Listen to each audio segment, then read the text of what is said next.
Hi Pisces, it's time for your Valentine. This is Vera, and I want to.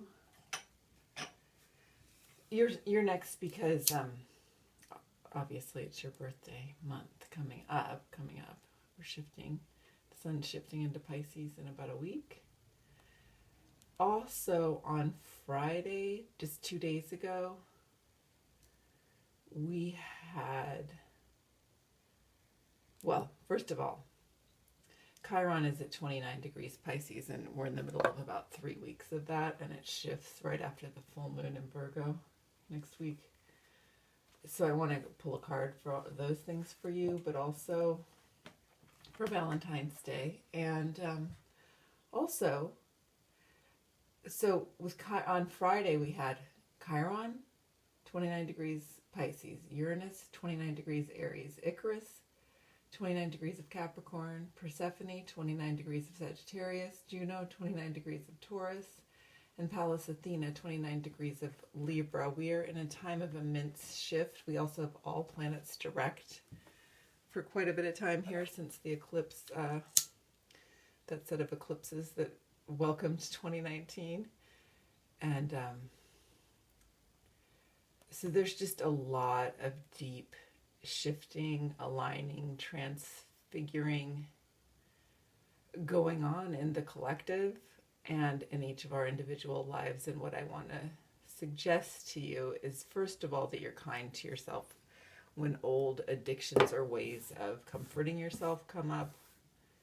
And I want to just say to you, that's okay. I mean, don't hurt anyone. And try not to hurt yourself. That includes yourself. But, you know, if there are things...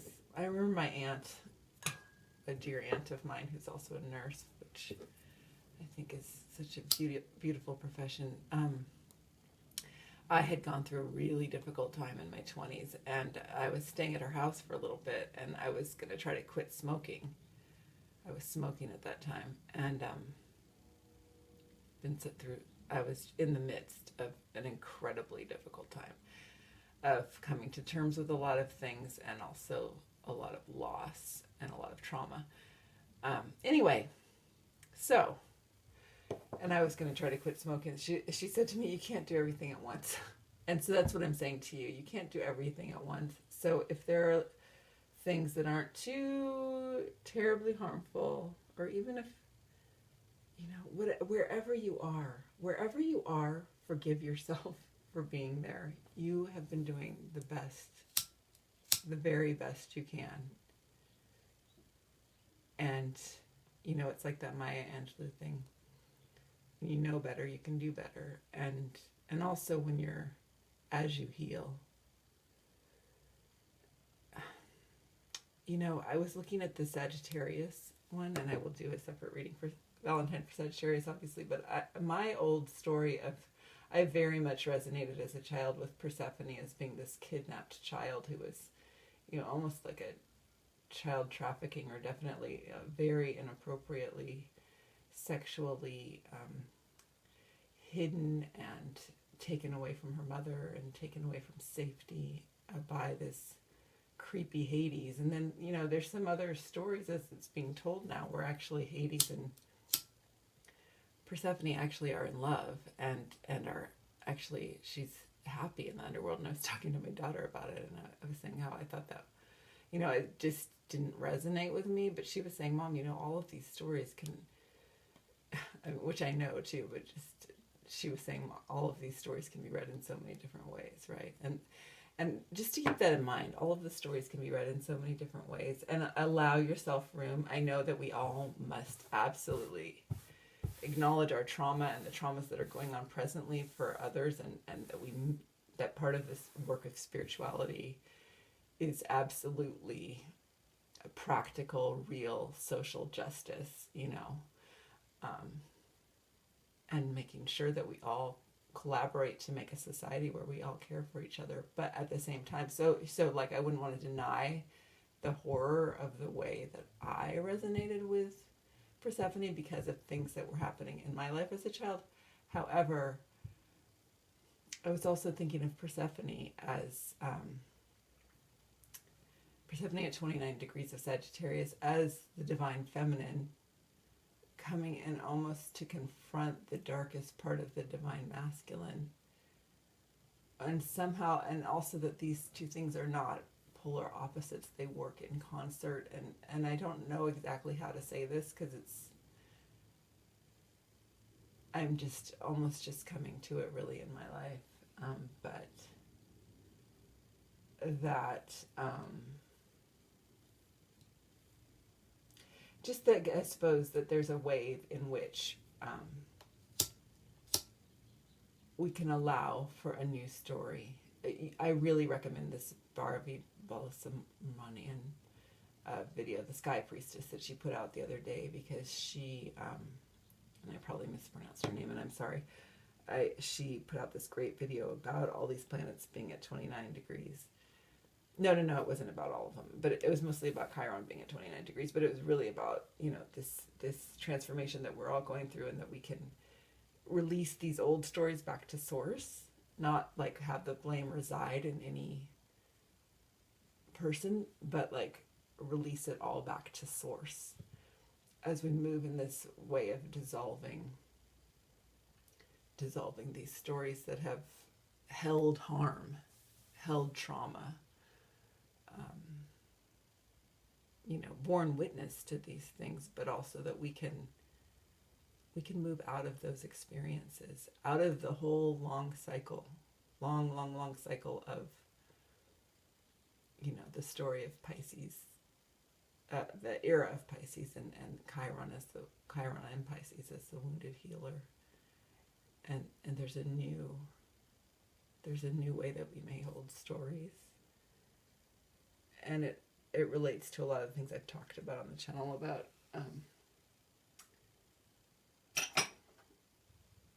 releasing our sort of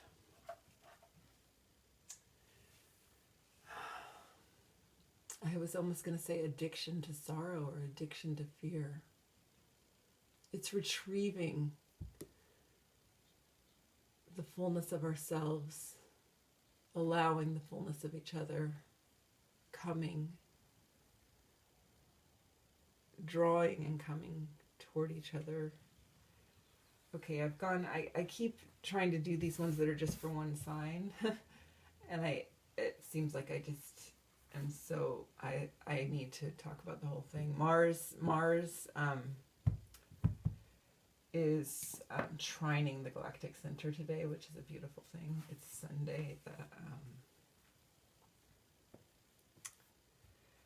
Sunday, the 10th of February. Okay. A little Valentine story for you, sweet Pisces. What you may draw upon as yourself, as yourself, or the aspects of yourself that really resonate with your sign as Pisces, with your sun sign, moon sign, Venus sign, whatever you're watching this for, or another person you're watching this for. So this one's for Mars, trining the galactic center today, and this one is for as we move into the fullness of the moon, and also the movement of Chiron out of Pisces. So as we move out of this past 3 weeks of, or current 3 weeks of Pisces Chiron being at 29 degrees of your sign. Okay, I've already talked for quite a while. For those of you who've born with me, here is your story, and I'll maybe put in the notes that you could skip to about 9:09 if you just want the Valentine. And here's your sweet Valentine, dear, dear, dear Pisces.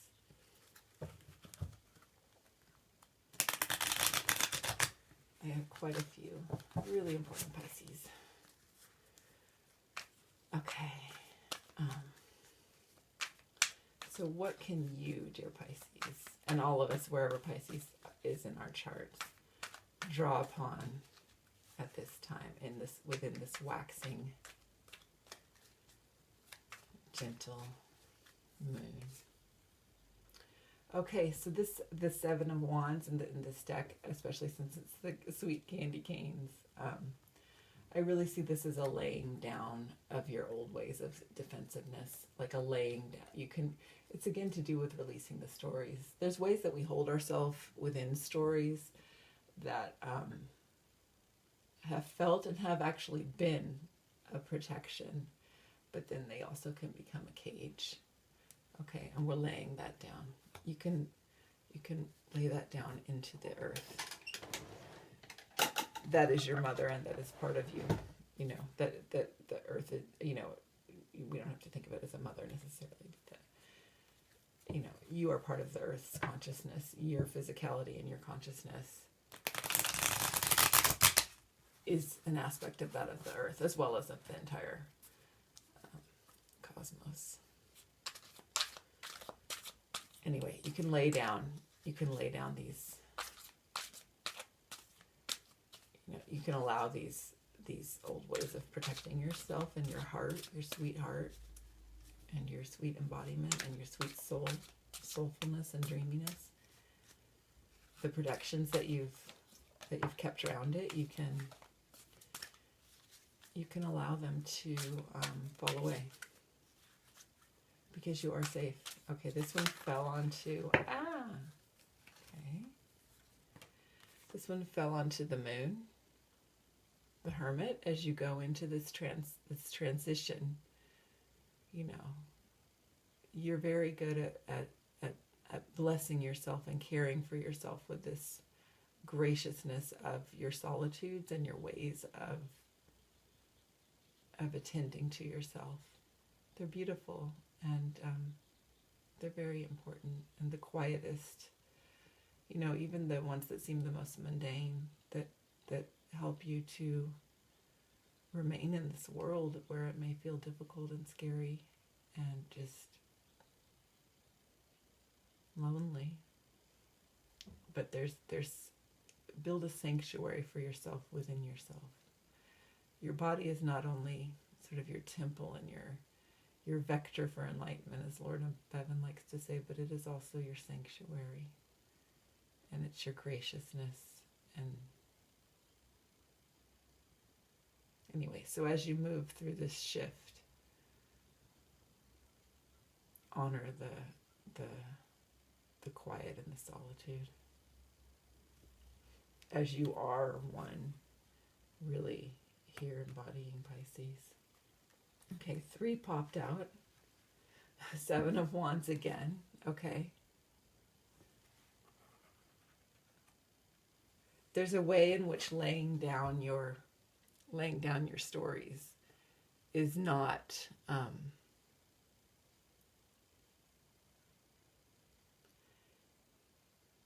it's a surrender, but it's not a defeat. It's not a defeat. It's not a defeat. Okay? For you and another, oh my gosh, actually a bunch fell out. Okay. I got strength for Valentine's Day. Strength. Enthusiasm and stamina. Grounding. Dreaminess and love.